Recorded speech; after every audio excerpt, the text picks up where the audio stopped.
Hey you guys, it's Dani. Today we are continuing the tarot collection. Now these are going to be the basic use decks.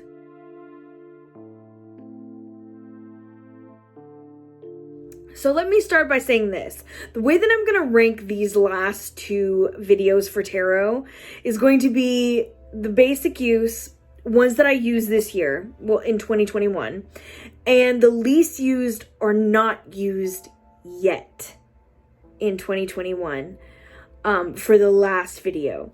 Now that I wanted to make that distinction because just because I didn't use it this year doesn't mean that I'm not going to use it, I guess is what I'm saying. Or like, just because I didn't put it in the basic or the most used, it could just be because I got it at the end of the year and I really didn't get a chance to dive into it. So it's like, it has nothing to do with the deck itself, because there's some that I've used basic use that I might not be keeping.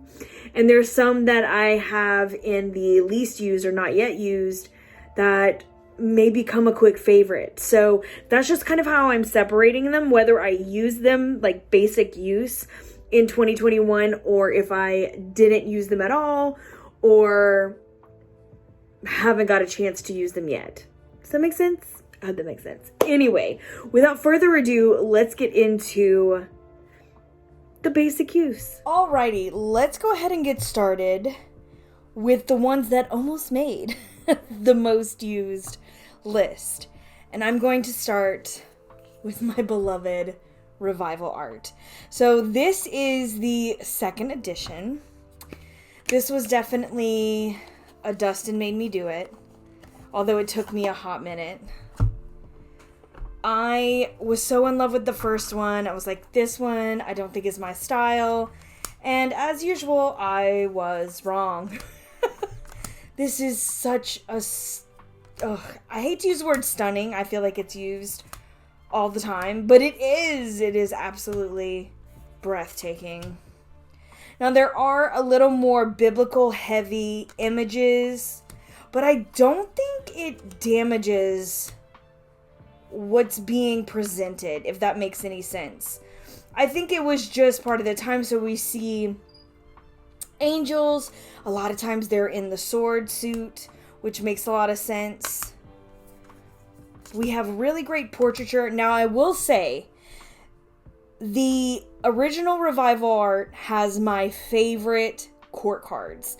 These feel more, I don't know how to describe it, more like caricatures than the other one does. You have, Justice.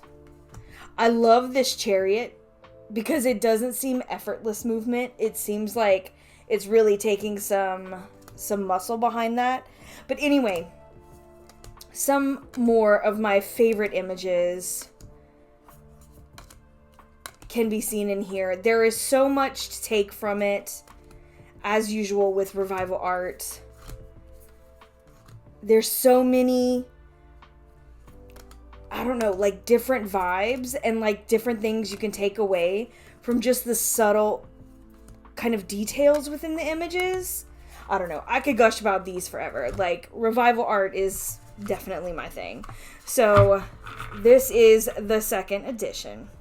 So in that same tone, one that probably could have been in the most used was Terra Volatile. So this deck is everything.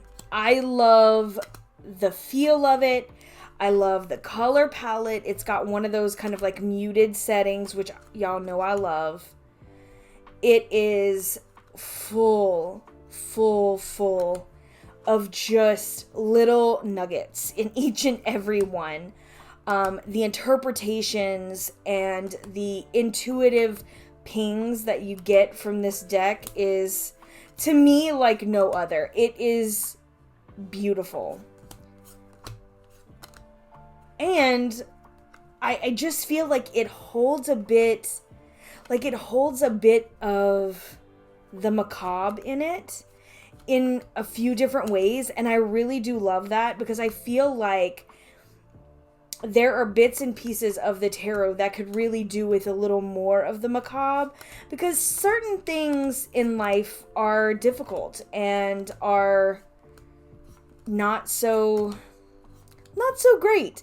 And sometimes it's just like, it makes you feel better when you see that card and you're like, yeah, that's how it feels. You know what I mean? Now, I know that can scare people. It's definitely a taste thing. Like this. Look at this. Look at this. Like, that is an intense emotion. Like, that is what heartbreak feels like, you know?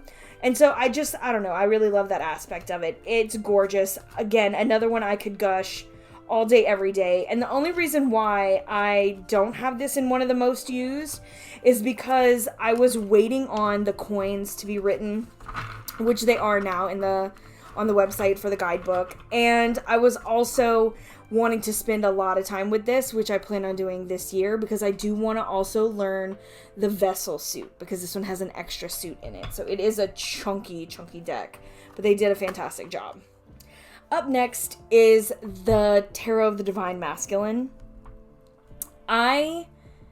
This is one of those where I could have easily put this in the most used, but it was like a little on kind of like a smaller time period that I really did a lot of work with this deck. So it was kind of like in a little chunk. So I figure I'd show this at the beginning of this one like the other two.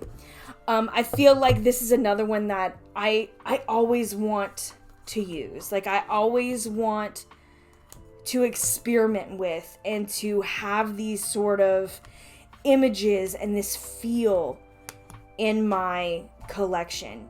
And can I just say, like, every time I touch this deck, it is the softest. It's so smooth. It's so beautiful. The colors are so deep. So aesthetically, I really love this deck.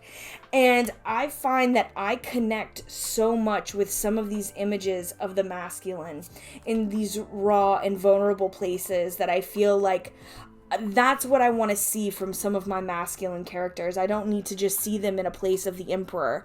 I need to see them in this place where there is softness and vulnerability. Like, it just offers that in a way that I feel like, I don't know, I just feel like no other one has offered me yet in a way that I want to see it, right? In this, I don't know, full, like, wholehearted imagery.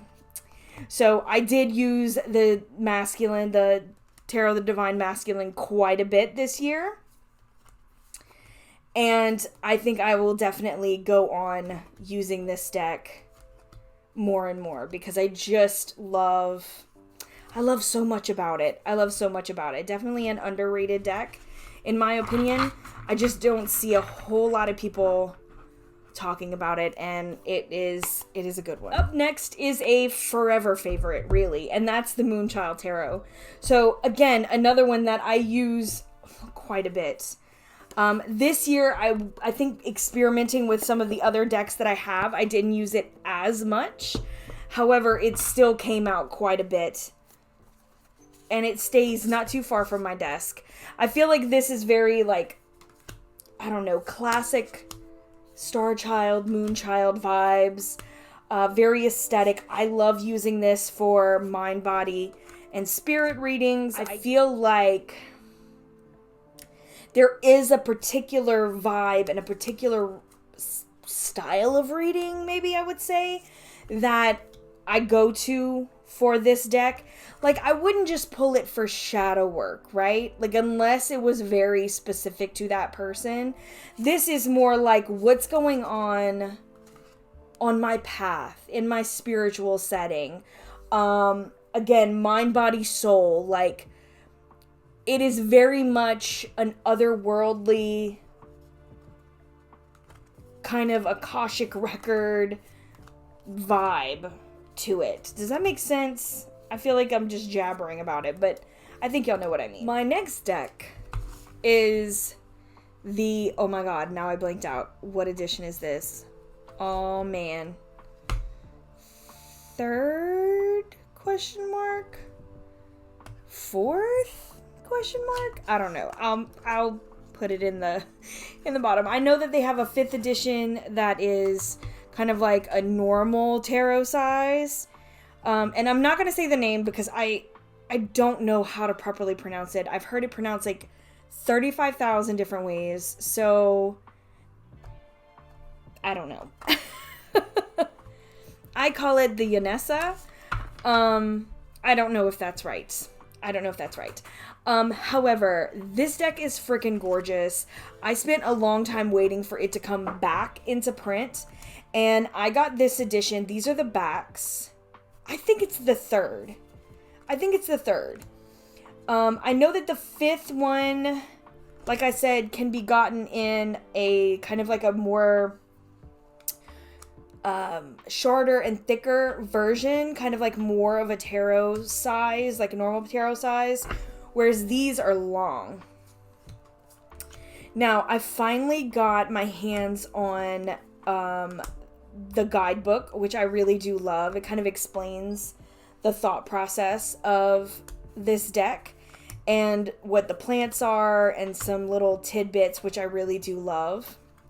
This is another one that, now that I have the guidebook, like I used it a bit this year, but now that I have the guidebook, it's one that I'm hoping, fingers crossed, to really kind of work with and dive into in 2022. I just really want to understand this a little bit deeper because I love the aesthetic. I love the feel of it.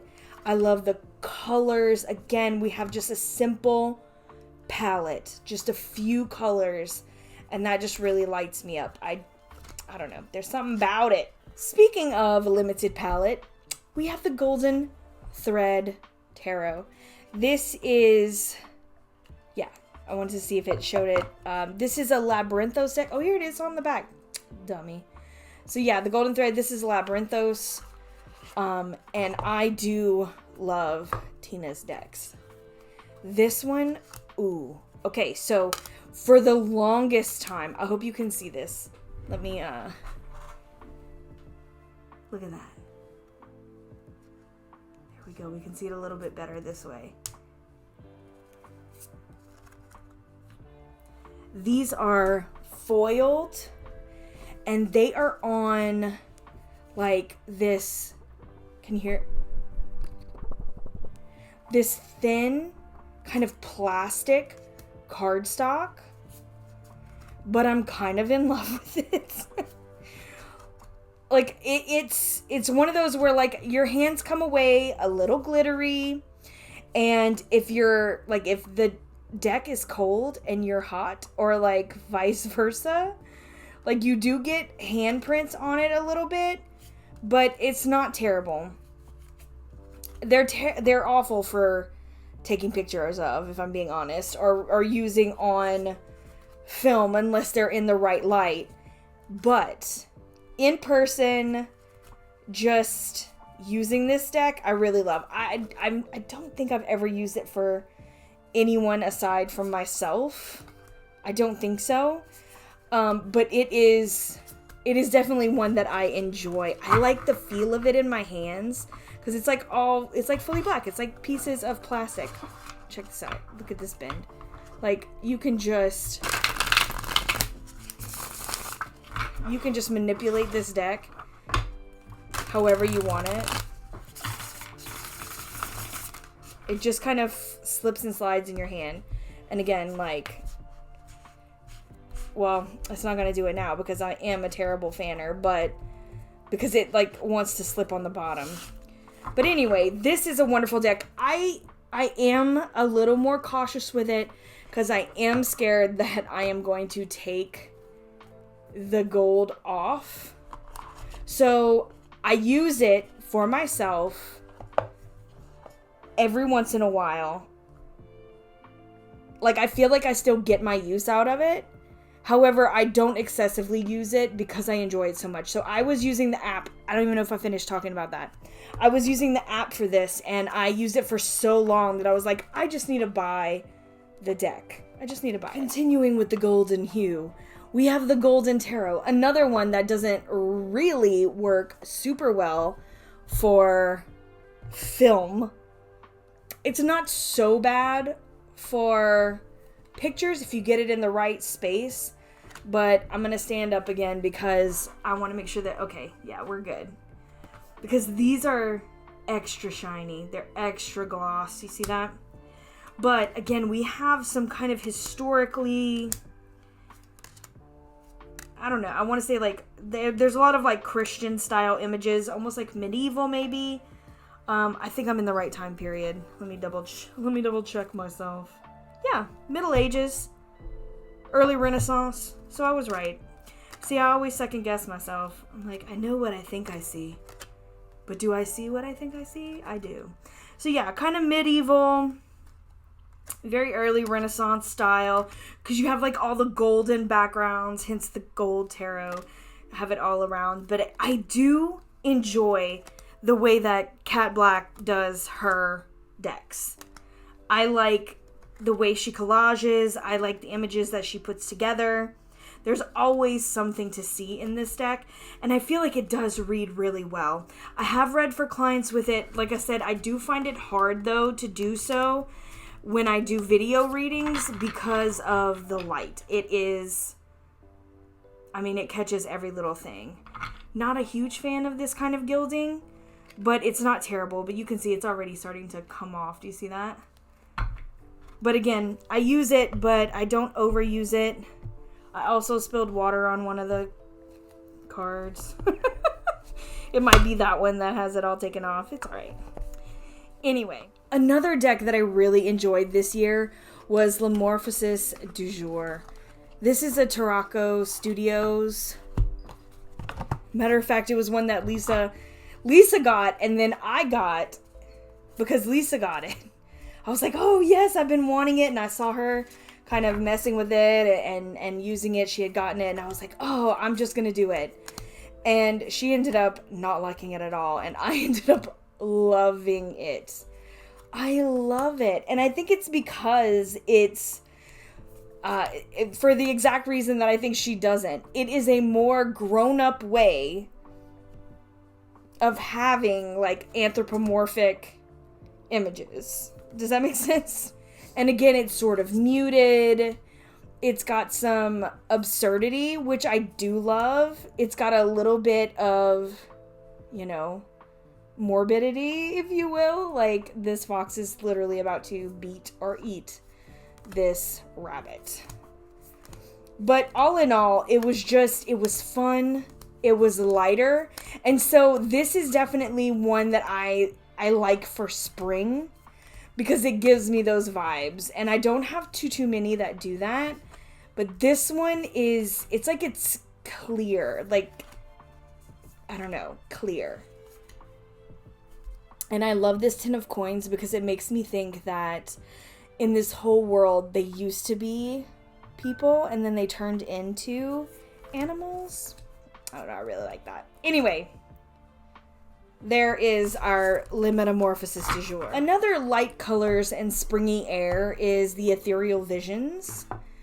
Now this one I do enjoy. I don't know though. I don't know if I will keep it. I used this a few times this year and I enjoyed it every time.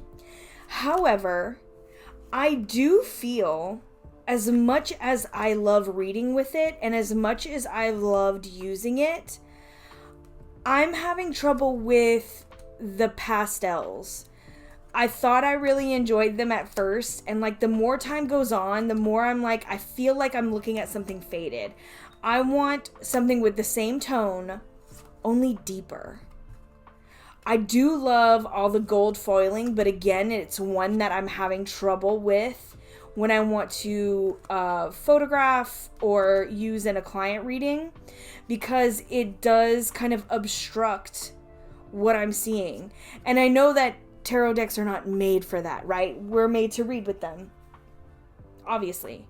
However, a big part of my job and my career is having the ability to read for others through video, or to, you know, promote my business through pictures. That is the society that we live in. And so the ability to do so is important in a deck like this that I really want to use for others, that I don't really use much for myself, if I'm being honest. So yeah, it was wonderful. I loved reading it. I liked it more probably last year than I did this year.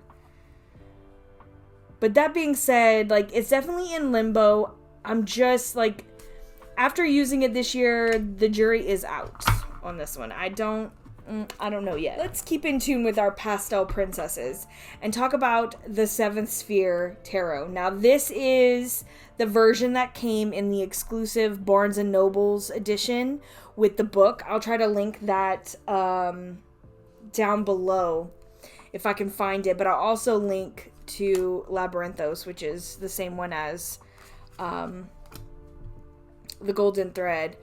This was the version that it's not the most spectacular paper. I'm gonna say paper because it doesn't feel like it's like cardstock, but not like, I don't know if it has a core, or if it does, it's like, it's not the best quality. I'll put it, it's not the best quality. However, it is a really great deck.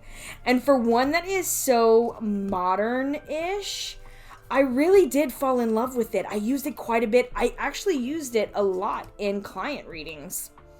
I think it's the idea of the silhouettes that I really enjoy. And I will say, for something so modern, I'm still kind of shook that I love it so much. And I know it doesn't really scream modern, but like, it's a modern style to me. But I do get this Peter Pan vibe. Maybe it's just me. But like, the way that it's done with like the silhouettes against the night sky, I can't help but think of Peter Pan. Strange, right? But it's true. Like, I think of Neverland. And there's so many different landscapes in here. Like, I don't know. It's like off to Neverland. Just look at all the, I don't know, maybe it's just the way that it's done. But anyway, this is definitely one that stays on the top of my list when it comes to especially client read decks. Like, I really love reading for others with this deck. Another really great all around, like, read for me, read for everybody deck is the Fountain Tarot. This is one of my more masculine feeling decks. I mean, of course, now I have, you know, the Divine Masculine Tarot. However, look, I'm taking my whole little plant with me. Oh, stay down. Okay. So now that I have that one, I do have a little bit more of a masculine vibe. I also consider the one I'll show next, my European Tarot, to be a little more masculine in vibes, as well as a few others. But this was my main one, and I love the masculine vibes in here. And I know some people don't consider it that way, but I do. And it's got, like, this death. All I see is a Thestral from Harry Potter, and so I love it. But I don't know. There's something about the... I want to say that, like... I want to say the coldness of it, but it's, like, not in a bad way. It's, like, very stark, very open, minimalistic look to it, that I feel like it just has this masculine vibe that I really love. Someone said this looks like Gordon Ramsay, and now I can't not see it. But it's like minimalistic in the sense, not that the colors, because there's a lot of geometric patterns, which also feel really masculine to me, but like the people in the cards and the situations, like there's no like background, I'm gonna air quote, like background to it. It's just very open. Two of Swords, one of my favorite cards. So yeah, it is one of my favorite masculine feeling decks, and it really gives some great no nonsense kind of readings. I love this for business readings or something that needs to be very like cut and dry, like nothing obtuse, right? I really like this deck for stuff like that. So next, like I said, is my beautiful Medieval Europe deck. Come on. This huge thing got some use this year for sure. This is the one with my lovely weird animals. So y'all know I love it. It's got a ton of extra cards. So look, here's one, Saturn. If I had to give one thing, like, yeah, the orange wording gets a little old. It's like the only thing. Now, I did see someone come over it with gold and rewrite it. I don't remember who it was. If it was you, make sure to tell me down below. But somebody had tagged me in something, I believe, that showed someone kind of redoing those in a different color, and I absolutely loved it. I don't know if I want to do it, though. I'm, like, so scared to screw it up. But at the same time, I don't know. It bothers me, but it doesn't bother me, but it does. One of those. But you can't beat these medieval images and these fun times with all these strange-ass animals. I love it. Okay, if we want to keep up with these, like, masculine vibes, I have like 3 other ones that could probably be considered masculine, or at least holding kind of those same feels. And that is my beloved Game of Thrones Tarot. Now, I have the first edition. I know there are some new editions out there now that don't have the linen cardstock, which is my favorite. But from what the artist has told me, when we've had a couple of conversations, he said that in the version that does not have linen finish, that you can see some of the extra details that he put in there. So I have been considering, like, do I want another copy? But I think my heart says no. Simply because I don't know, like, I'm bonded to this one. I had it since it came out. I pre-ordered it. It was definitely a big, I don't know. It just meant a lot to me. And then, to top it off, it was one of the main reasons we started 3-5 Readers. Like, not, you know, like a main reason, but that was our very first one. It was kind of where we came up with the idea because we were, you know, constantly doing these kind of things behind the scenes. So I think this will always hold a special place in my heart, not only because I am a fan of the books and the show, but that it's also something that me and my friends can share. So yeah, Game of Thrones. Aww. Another one would be the Deviant Moon. So, I mean, is there really more that we need to say about this deck? I find that it has that masculine vibe, but it also has like a very neutral tone as well. So I just kind of consider it like along those lines. It could be considered masculine, it could be considered neutral. But I really don't feel, even though we have quite a few female characters, and it's not about that for me. Like, the feel of masculine and feminine is not really like, I need boobies. You know what I mean? For it to feel feminine to me. It's not, that's not it. Just the whole, like, energy that surrounds it, and the colors, and the depictions, and I just feel like this is neutral, and it leans towards a masculine energy. Just because I think there's a lot of action there. It's like it's almost a fiery type deck, if not a little earthy, like kind of earth and fire to me. So yeah, and I mean, it's the Deviant Moon. I feel like everyone has their own take on it. So that was mine in a nutshell. My last one that I consider more on the masculine side is the New Chapter Tarot. And again, it's not about anything but the way that it makes me feel when I read it.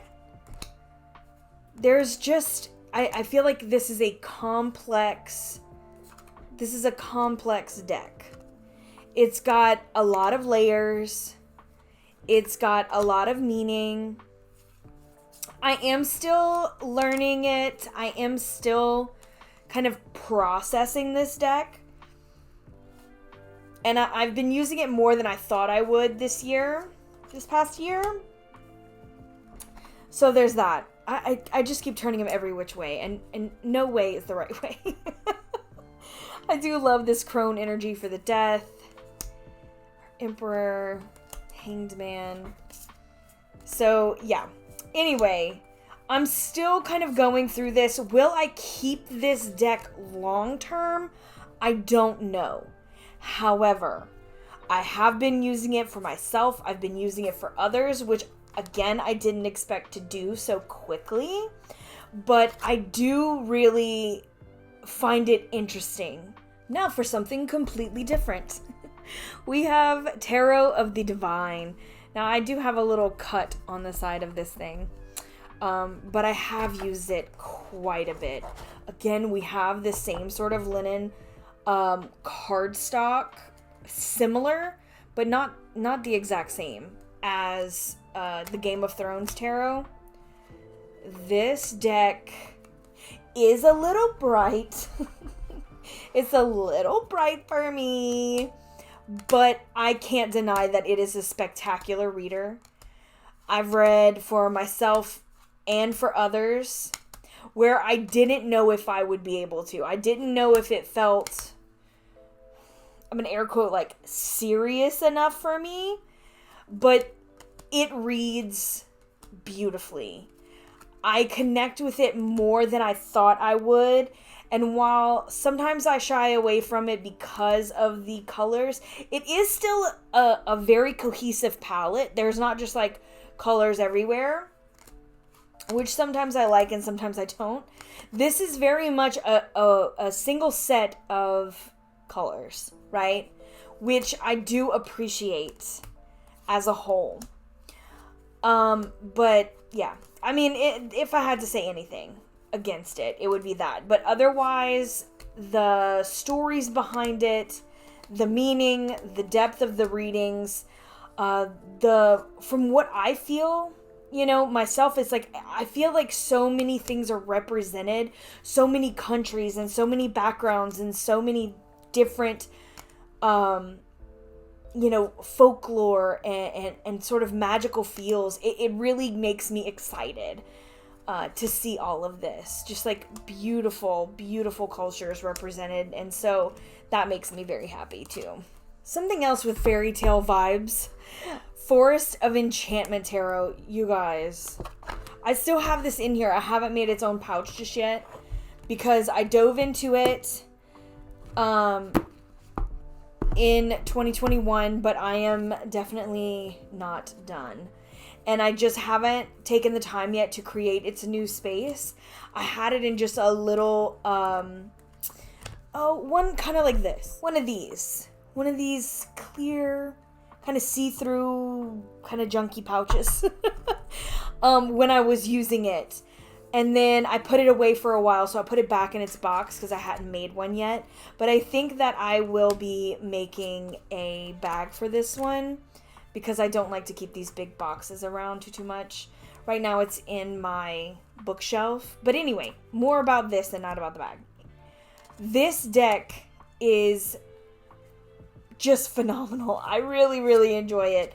It is one that I feel is going to go quite well with my Druidcraft and my Wildwood Tarot. It's going to have those same kind of earthy feelings for me that just connect me to Source.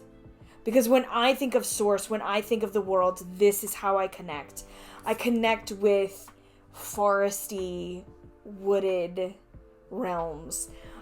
It's very reminiscent of Fae energy for me, which is a huge part of my practice. So it kind of fit right in, and this was a gift from a lovely friend, and I just appreciated it so very much. And so I feel like I've just started learning this deck, and I really look forward to expanding even more. So since I brought this one in the mix, let's take a look at this oldie but goodie. Like, I stuck this in one of these bags years ago, and it has worn off all of its sheen. It has lost everything, its little pulls and stuff, but hey, it still holds this deck. It's sacred, it's battered, just like this deck. So this is the Line Strider Tarot. Again, we're looking at watercolor, very minimalistic kind of vibes. This is one that I always pull out at least a few times a year because I just simply can't get enough of the art. And while I will admit there are some aspects of this deck that do not resonate with me still to this day. And I think that's the ones with certain animals on them where I'm just like, But it was a pivotal moment in my tarot journey, I think I would call it, that really opened up what was possible when it came to tarot and art. So I always kind of keep this with me. And I still use it because there are some images that just stick in my head that I will reference as I'm reading with other decks. Like this image, there's the image of the 5, I don't know if I passed it, like the 5 of Swords that is so dynamic. Like I will bring that into other readings. I'll be like, like there's another deck that depicts it this way and it, it speaks this way to me. It's somewhere down. Oh, look. It's right here. This one. With like the defeated knight just kind of sitting there. It's like these images stick with me. And they really opened up my eyes to the deeper meanings of some of these cards. So, yeah. Line Strider is one that I think even if I never picked it up again, I would still want it in my space, if that makes any sense. Let's go classic. Greer. This is always a fun one. I have it in a tin. And you can't beat it. As for colorful decks, like this is the one that I would say is my top colorful deck. It's just familiar. From the first time I picked it up, it just felt natural, and I think a lot of that had to do with some of the old storybooks that I had as a kid were illustrated in the same fashion. I think I had like a cookbook that I would use with my grandmother, and there was this just like all coming back. I'm just gonna share it while I do this. There was this recipe that had to do with grapes. And I'm like, I can't remember what it was. Like, what was it that you used like grapes? And I wanted to make it so bad. And so my grandma let me do it, but it had this same kind of illustration in it. So like seeing the grapes and stuff in here just makes me think of it. And I laugh every time. I wish I could remember what the recipe was. But it was strange. Like it was something that I wasn't going to eat. I was not going to eat that. I love grapes, but I was not going to eat whatever it was that I wanted to make. And I don't know, it's just like a silly memory. So this is kind of a nostalgic feel for me when I look at this deck. I think this is another one that even if I never took it out again, I'd still want it because just looking at it makes me smile. So I want to talk a couple of surprise decks for me. First and foremost, the Crow Tarot. I love crows, okay? I love the crow, the raven, blackbirds in general. They're kind of my jam. And I loved the look of this deck from photos, okay? I like the look of it through the lens. But up close, when you get real up close, this kind of swirly, photo manipulated look that's there is not my favorite. And I know it sounds kind of strange, but from afar, this deck is beautiful. Up close, not so much. And I think most decks are the opposite, where it's like, oh, it's nice enough far away, but in your hands up close, it's even better. I find that this is opposite. Now, having said that, I use the hell out of this deck. Like, genuine shock and surprise in my voice.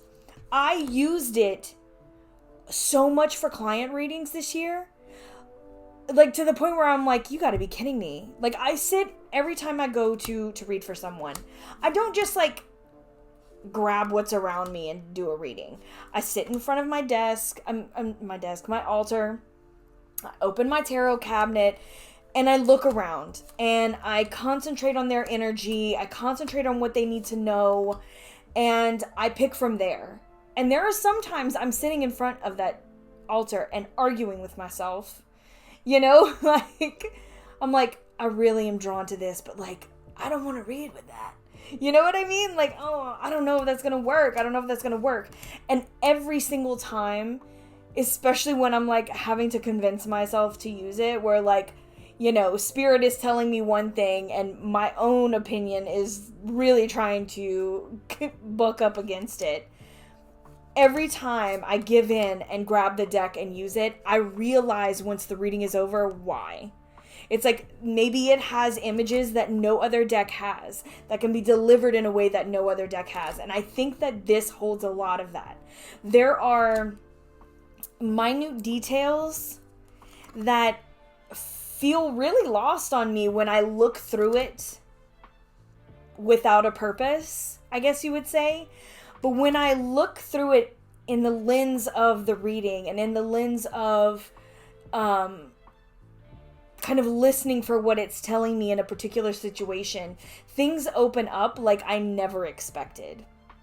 Genuinely never expected. And I'm usually not one to, you know, I don't know, like, gush over something in that sort of way. Like, I get excited about art. We all know this. I'm an art junkie. I love pretty things. You know, but this is more than that. This is something that is not tangible like that to me. It's not because, oh, the art is so beautiful and I can't help it. Like, this genuinely holds really good energy and really good, je ne sais quoi. When it comes to reading. Like, it really does surprise me because if I'm being honest, I don't like the look of this in my hands. I don't like the look of it up close. But I love to read with it. It's so strange to me. Another one that surprised me this year that I talked about, I think maybe here and on Three Fat Readers. I think I might have talked about this in one of my wrap-ups. Is the Mary. Nope, this is not the Marielle. This is the Marguerite Peterson Tarot. I was legit about to give this deck away. I gotten it as a gift from Lisa, and I was really curious about it. So I wasn't positive, but I was curious. And so I was like, yeah, sure. If you're not going to use it, I would definitely like to try, you know, if that's okay with you. And so she sent it to me, and I tried. And I tried again. And I was like, no, I really just don't think it was for me. I just don't think it's for me. And I put it in a pile. I kind of put it off to the side. I was like, well, I'm going to make sure that she doesn't want it back or need it or whatever. And then I think I'm just going to let it go. And then on a whim, I was sitting down doing some past life stuff and some kind of ancestral connection, different things like that. And so I had this beside me and I was like, you know what? Let me just try this one more time.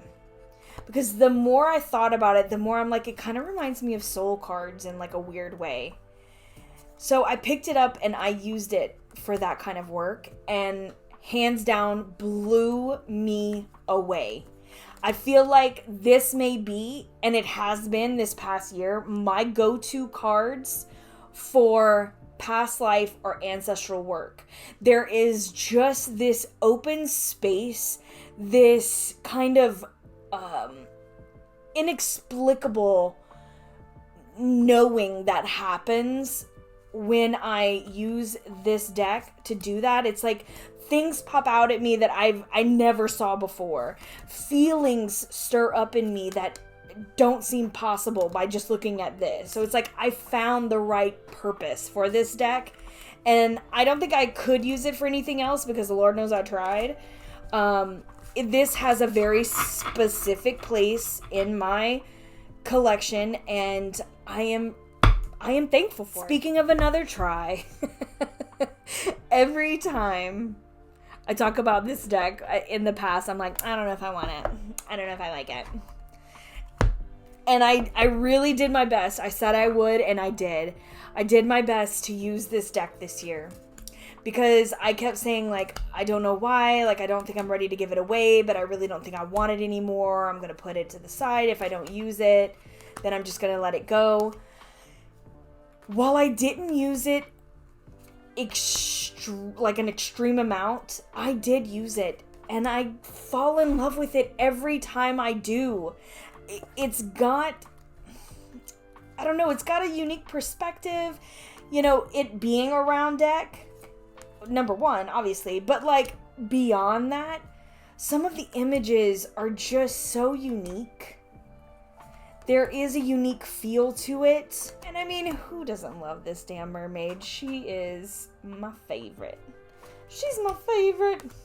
Let's talk a few seasonal decks now that I used this year. Oh God. Okay, so this is Madame Lydia Wilhelmina's deck. It's got the really long name of like monsters and autumnal vibes. Like, I'll have it all down below. I thought that this deck was going to be my jam. It's got dead things and creepy things and weird animals. Just strangeness. Just strangeness going on. And while I did use it, I didn't use it as much as I thought I was going to. I didn't enjoy it as much as I was positive I was going to. Oh man. The jury is still out on this one. I think I need to take one more year to see if I can connect with it a little bit more before I make the decision. Because there are some images that I'm obsessed with. And there are others that I'm just like, oh. And the way that the collage is done in this is,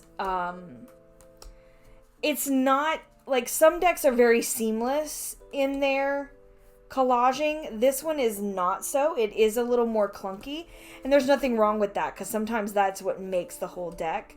But there are some images in here that take me out of the scene, and some that are done so well. Like, the devil is done so well.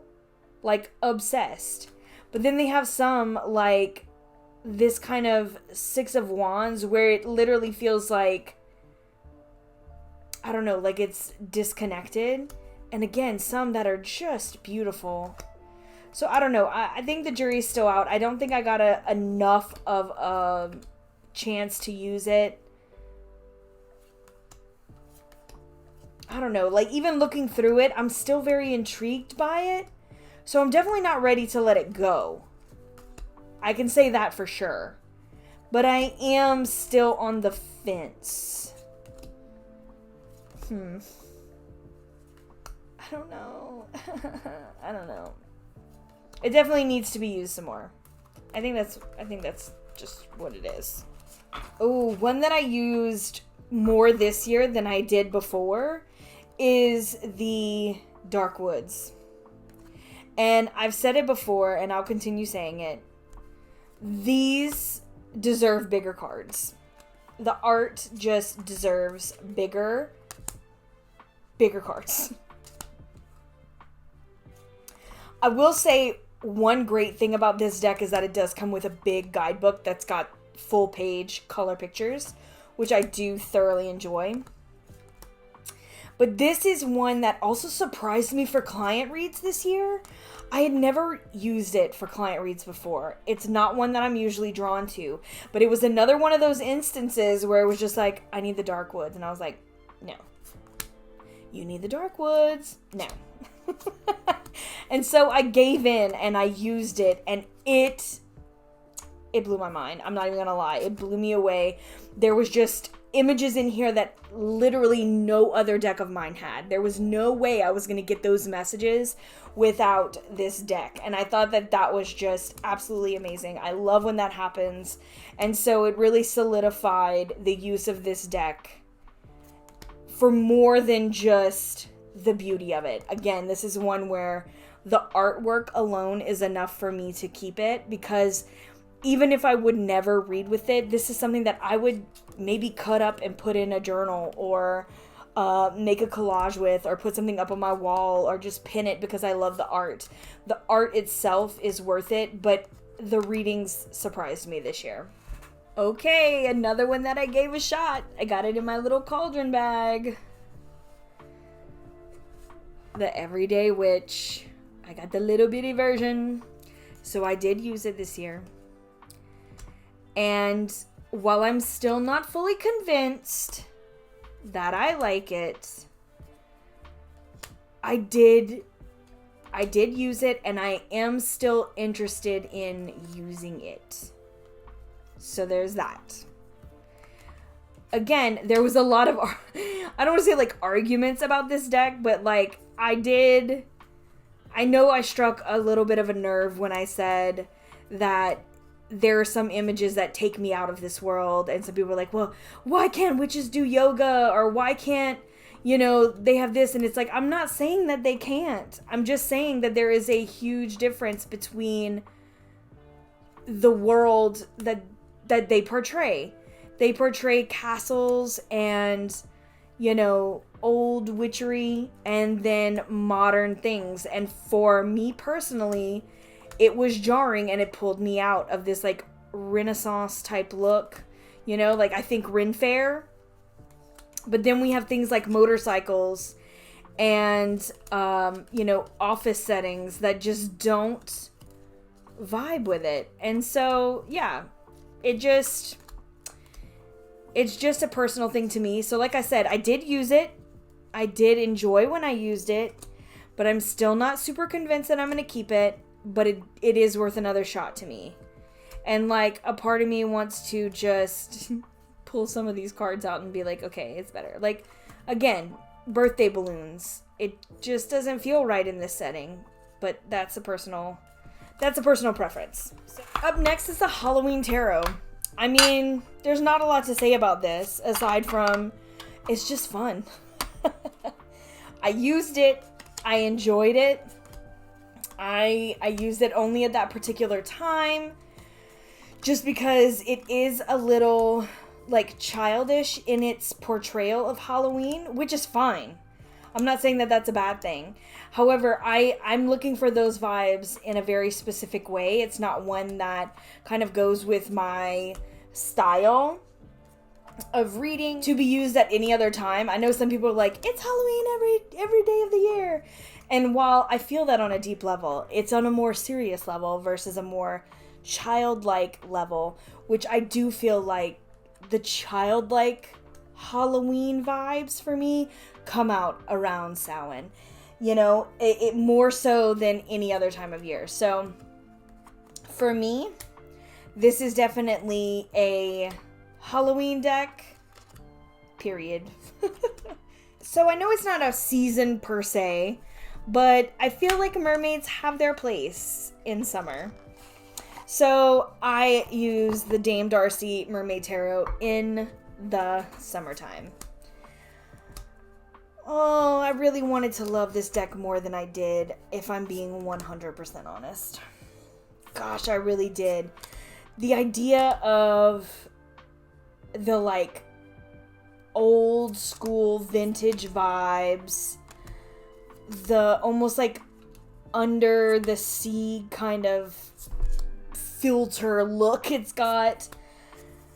I really, really wanted to just fall in love with it, and I didn't. Oh, I didn't. There are some images that just don't flow for me, and the more that I used it, I don't know, the more I was like, oh. And then I used it later throughout the year, and like, it did the same kind of thing. I wasn't convinced. It felt forced. I think because I wanted to love it so bad. So I really do think that I found my mermaid deck, which I'll show in the last set of the last video, because it was brand new at the very end of 2021, so I didn't get a chance to use it, but I really think I found my mermaid deck. This, as much as I really wanted it, and as much as, like, there are standalone cards that I adore, there are more that I don't like, and so I don't think that this is staying in my collection. My last seasonal deck was a really fun one, you guys. Like, I would love a Halloween one like this, and maybe they make one, I'm not sure. This is just, I entitled it the Christmas deck. I don't think it really has a name. It is from, oh gosh, is it Ukraine? Maybe?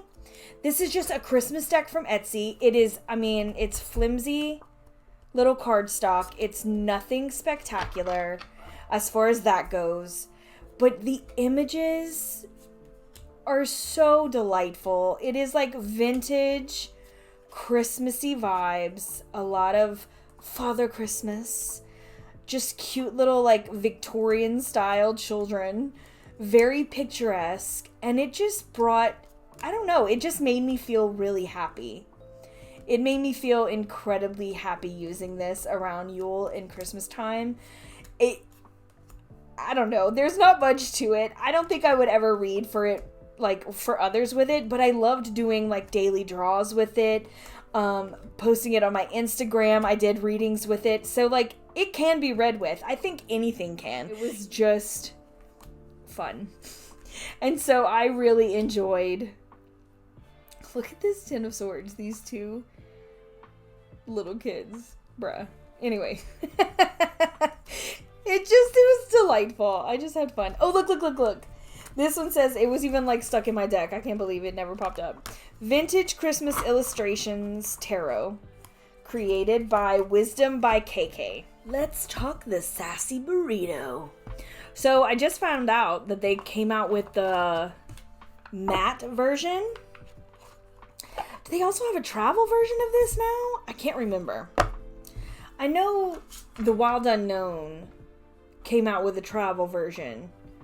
I don't know why I thought the Sassy did too. Maybe it's just a matte version. But I don't know if y'all can see the wear on the side of this deck, but I use it quite a bit. I love the Sassy, and this was sent to me by the lovely Becca. I was on the fence for it a long time about it, and she had gotten it in, she'd been using it, and I messaged her and I was like, I want to know your honest thoughts because I'm really considering it, but I just don't know.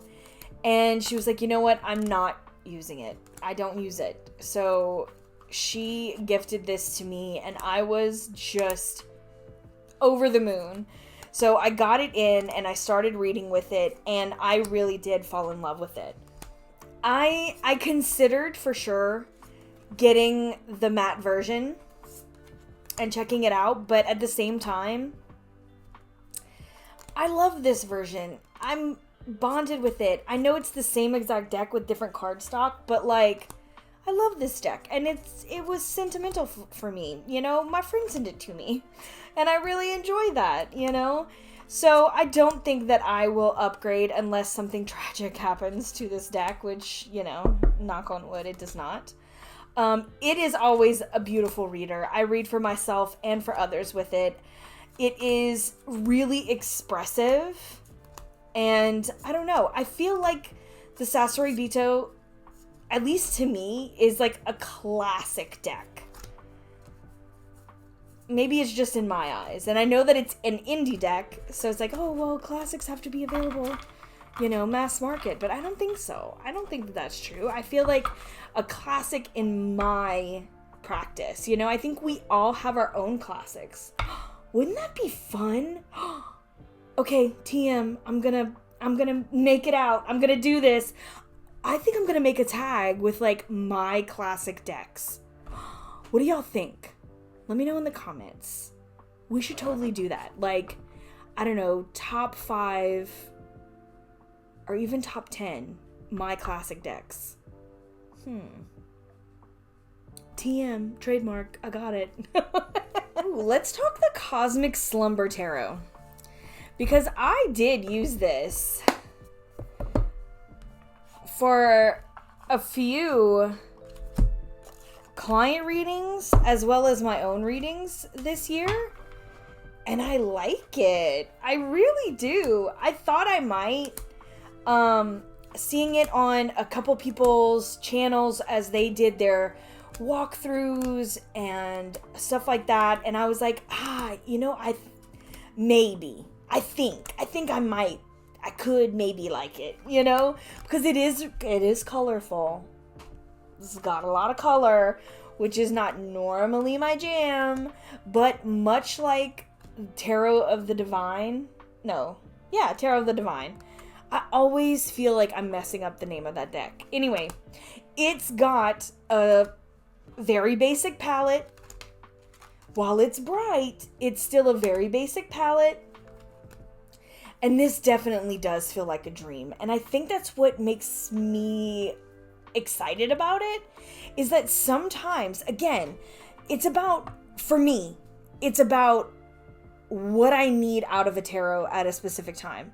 Especially when it's for me or for clients where I'm like, but I need something in the realm of dreams. I need something in the realm of the intangible. Something that is kind of malleable, maybe is the right word for it, where it's like, it's a concept, it's an idea versus a, you know, grounded, tangible, set thing, right? And so this felt like that to me. This feels like a place of ideas and thoughts and being able to manipulate and change and kind of arrange them in a way that makes sense. And so I really enjoyed getting to know this deck. I got a lovely package from one of my friends, and they sent me so many decks. Like, I can't even. I'm so grateful. They were culling their collection, and so they rehomed them here, and I am loving them because they're like strange and wonderful, and honestly not something I probably would have bought for myself. But every time I opened the package, I was just like, oh my god, what is this? I'm loving this. So I have 2 of those here. And the first one is Tarot of the Cat People. So I saw that there was a book on Amazon. I do have that linked. I don't know if this is still in print, but I did find some links, so I put them down below. I'm going to put them down. But this is Tarot of the Cat People. It does have a book to go with it. It is strange. It is unique and funny. And I'm like, I am digging these vibes. I would have legitly never bought this for myself, but I'm kind of obsessed with it. Like, I got this in and I immediately started using it. Like, immediately. And so that's why it's in this one. While I didn't have an extreme amount of time with it, it was like I used it so much in a small amount of time that I thought it deserved to be in here. Because it intrigued me. And so I know that they have a book. I have it on my list already. I'm going to need to get that. Like, I need to know more about what this artist, this creator, was thinking. So the next one that I got in my little package, well, my big package, I guess you would say, was the Gill Tarot. And I've looked at this a few times. And every time I looked at it, I'm like, I don't like it. I don't like it. I don't want it. No, thank you. And then I got it in. And it was intriguing to me. So I was like, well, maybe I'll like it. And then I started using it. And I realized that this is going to be another one that is not about the art. because obviously, I mean, most of it is just numbers. It's just numbers. I'm like, I'm not going to like this. I'm not going to read well with this. It's just not going to do it for me. Lies. Lies, lies, lies. It is so different and so interesting. Why are they all...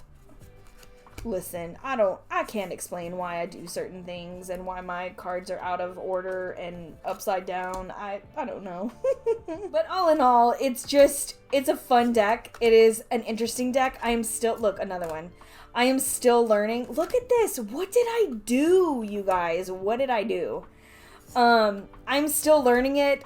I don't know if it's going to be one that I use an incredible amount. But I definitely see a place of use for it. Is it going to be long-term? Maybe not. Maybe not. But I think there's definitely more to it that I want to learn, that I want to play with, and explore these ideas. So I'm definitely going to do that. So let's go double whammy now. We're going to go straight to the classics. And that is my Centennial edition of the RWS. And I want to do these together because they're basically the same deck. Just one small and one big and borderless. So I use... this is my RWS. This is my classic RWS. These are the ones I was like, I normally go to is what I was trying to say, but no, I always go to. Not even like normally. This is what I use. Because I love the muted colors. That's like what I always repeat, right? I love, look at this crap.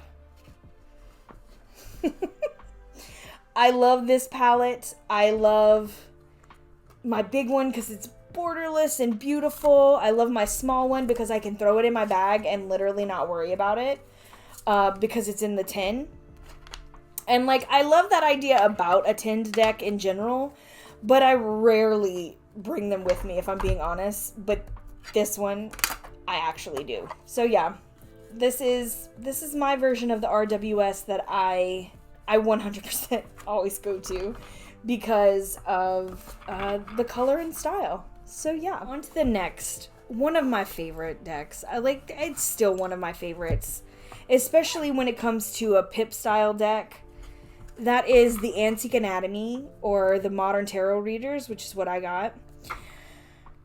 I know some people hate this cardstock because it's flimsy. It is literally like just laminated paper kind of idea. I guess, some parts of me, I'm like, oh, maybe I am a cardstock snob. I like, this, that, and the other. But, like, it's not going to dissuade me from buying a deck that I like if it's got really thin, shitty cardstock. But if it's a deck that I don't care for and it's got the really thin cardstock, then I probably won't like it and be like, this cardstock is too thin. But then you have something like this that's it's really thin. But I'm like, it's fine. I don't care. It's like, I have selective cardstock snobbery.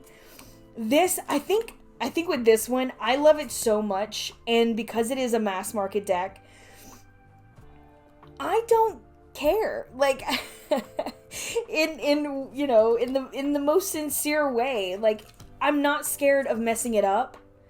I'm just like, oh, it's thin. I mean, if I mess it up, I'll buy me another one, But I'm not scared of it. And I think that's why I have such an affinity for it, is like, I'm going to use it no matter what. And honestly, I love the way it shuffles.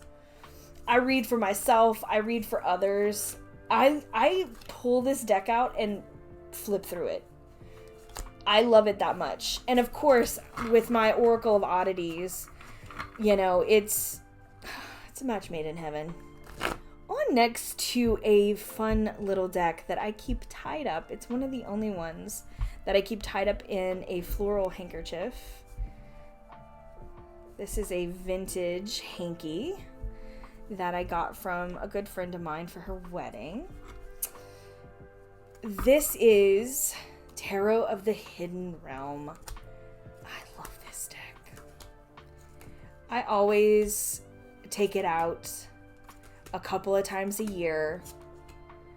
That, I don't know, I can't not use it. I feel like it's got such, it's like deep and somber, but also incredibly grounding and beautiful vibes. I don't know. It's like real deep feels, and I think that's because of the facial expressions.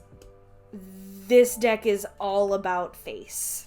It's all about the eyes. What does this feel like? And so that's really what I use this deck for, and how I use it. It's like when I'm looking for a really deep down connection, something that I want to feel, I use this deck for sure. Y'all, I love the natural light, but the glare kills my eyes. But we are almost done. I know this seems like forever. My collection is 100% inflated right now. I'm looking at all this, I'm like, how can I not be done? There's something wrong. Anyway, we're almost there. We have 3 more after this. So let's talk the Elemental Power Tarot. Okay, so this is one that I really, really, really enjoy, but I really, really, really don't know if I'm going to keep long term. However, I think that is going to be decided by my decision. It's going to be solidified by my decision of whether or not I want to modify this deck. I have a modification idea, but I'm scared that it will make the deck,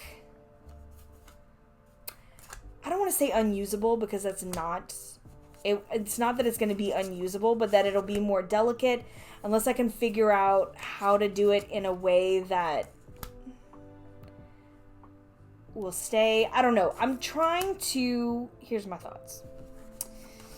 This is a pip deck, obviously. Beautiful, beautiful majors. Love the majors. The minors are just regular, pip minors. We have the elementals, again, where this is the elemental powered. It's got all the things that we want to see in elemental pips. I love it. But what I want to do, like my vision for this deck, is like I would love to take, like for the coins, I would love to take gold and like write some keywords on here.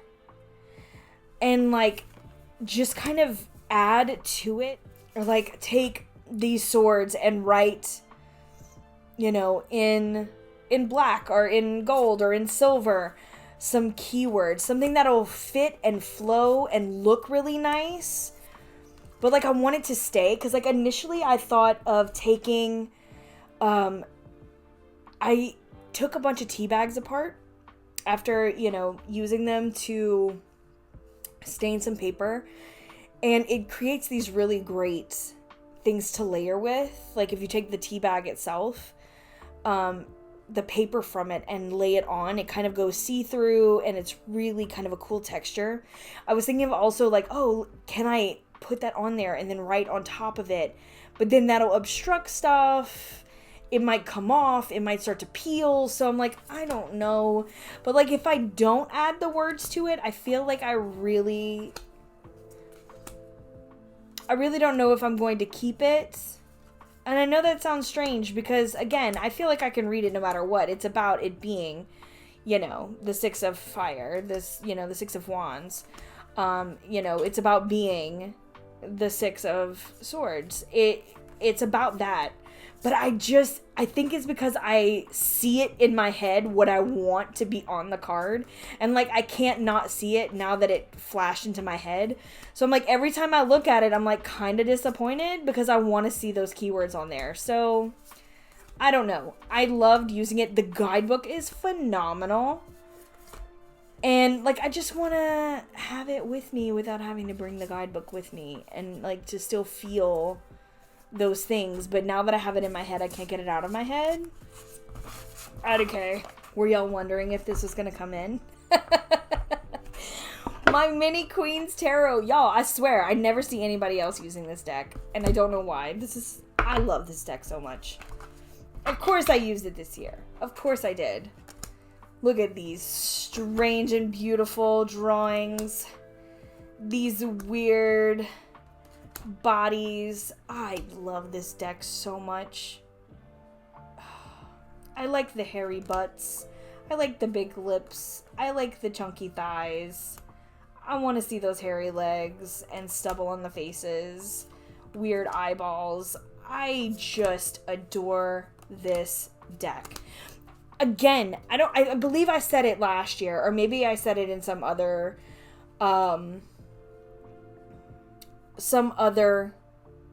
video. My brain is not working anymore, you guys. It's been a long day. I feel like somehow this is the weird sister of the Heroine Tarot. Why? I don't know. But it's like the weird sister. It's like you have high fashion and then you have high strangeness. They're like sisters.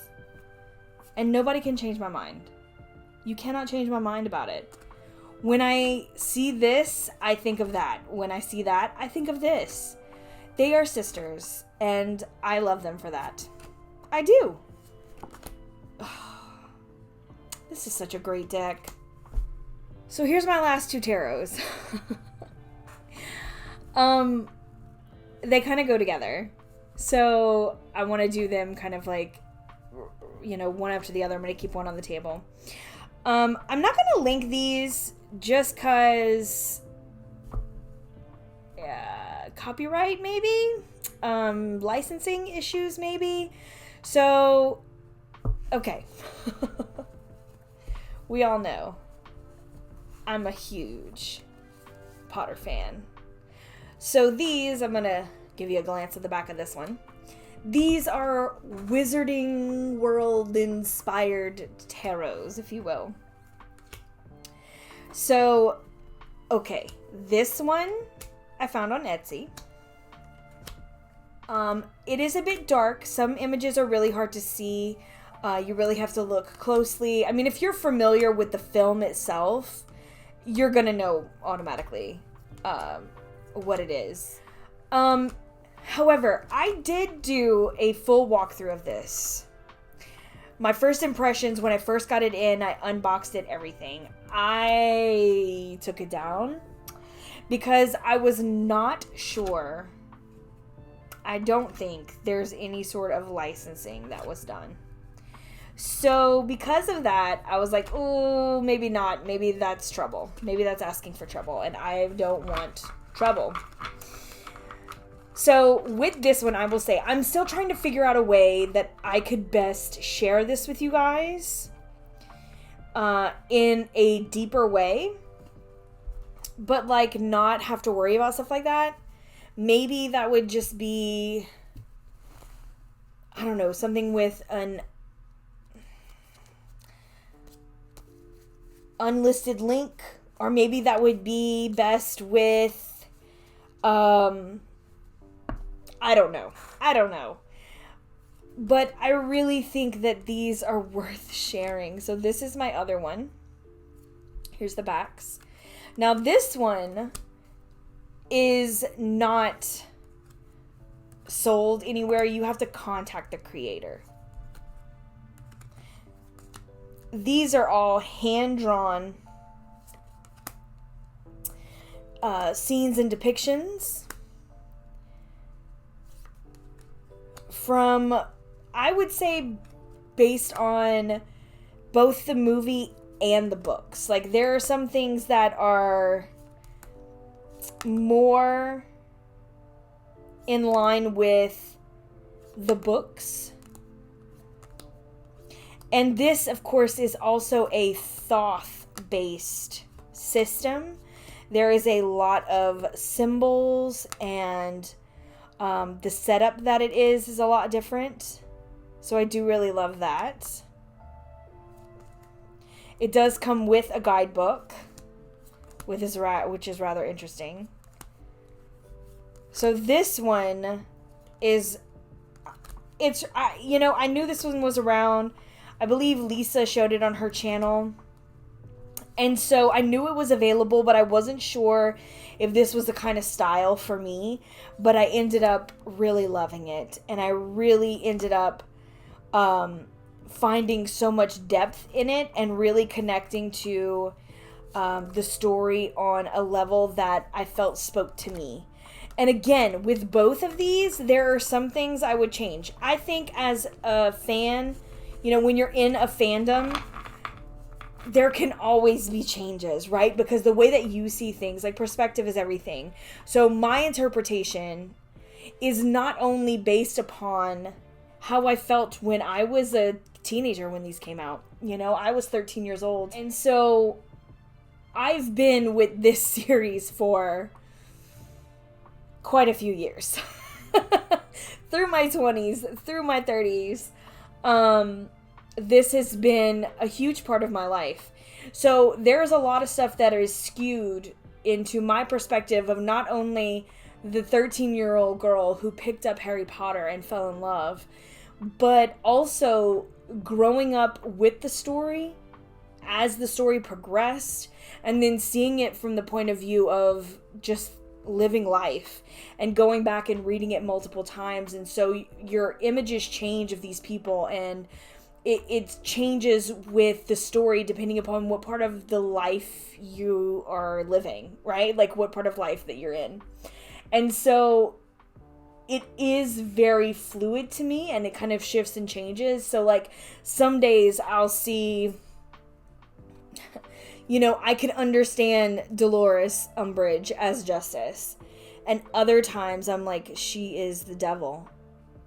She is, you know, Judgment. She is this or that. And I could change where she is, you know, to be the Tower some days, or even, you know, one of the minor arcana. It shifts and changes as to where you are. So I feel like there is never going to be a perfect fandom deck. And those of us who are in, you know, the HP fandom, or Lord of the Rings, or Star Wars, or, you know, ones that come out like Disney and Supernatural and Labyrinth and things like that, there's never going to be a perfect one because we all have different perspectives. But these two do a very good job. Bottom line, I've had a wonderful time going through these and using them, and I feel like I will continue to do so because of the layers. Ogres have layers. There's always something new, and there's always a different perspective, and then it goes through with, you know, as a fan, my own feelings, like what would I do differently? How would I change this? Where would I put different things? And a part of me wants to do that. Just for me. And I've done that. You'll see in the last tarot video, the last tarot collection video, that I've did a Majors Arcana only deck from Harry Potter a long time ago. And I would love to revisit that idea and make a deck just for me. And kind of go through these things and like, this is what I think of. This is what these creators thought of. So like, I don't know. There's just like a lot. I have a lot of feels. I have a lot of feels when it comes to these decks. So yeah. So thanks so much for watching, you guys. I am gonna link everything down at the bottom. Anything that's out of print, I will definitely try and say so. Or at least give you links just in case they might come back into print. I know I try to tell you as I'm going through if there are any like that, or if there's anything that's kind of in limbo, but I will try to link everything down below as best as I can so you can keep up with everything.